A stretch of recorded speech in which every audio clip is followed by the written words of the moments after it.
Hey, welcome back. This is going to be a preview and an overview of what we aim to develop in this second section in the Apple Picker project. Notice that I have the output log open for debugging purposes. We will log when we catch or lose an apple. As we can see, the basket now has 3 petals. From the gameplay, we can see that as soon as we catch an apple, that is, it comes into contact with any of the petals that makes up the basket, we destroy that apple as before, so we essentially collect that apple. We will not set up win conditions in this section, but we will set up a sense of losing in this section. Notice that when we lose an apple, the top petal gets destroyed. Our basket essentially represents how many apples we can lose. We can lose 3 apples. If we lose 3 apples, and thus all of the petals that make up our basket, it is game over, right? That should come across to the player, because without any of those petals, we cannot catch an apple. At this point, the apple tree stops moving as well, and we stop spawning apples into our world.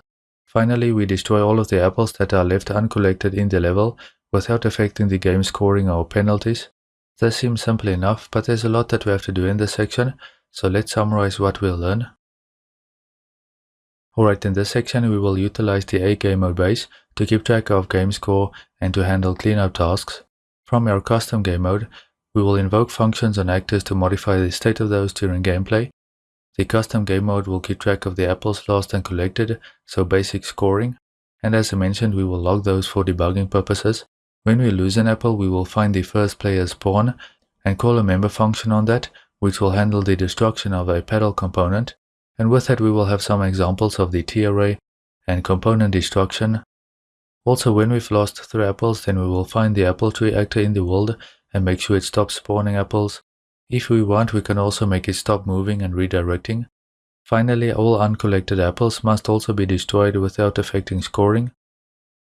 We will see some examples of utilizing the Kismet gameplay statics.h header, some of the functions that provides. We will practice casting and lots of practice debugging as well. We will not complete the game loop in this section since we do not have a win condition yet. We do not have a UI implemented yet. We don't have any visual things either, so we don't spawn any particles or anything like that yet. We're not concerned with that just yet. We just want to give the player a sense of, I can lose the game. If I lose apples, then I can lose the game.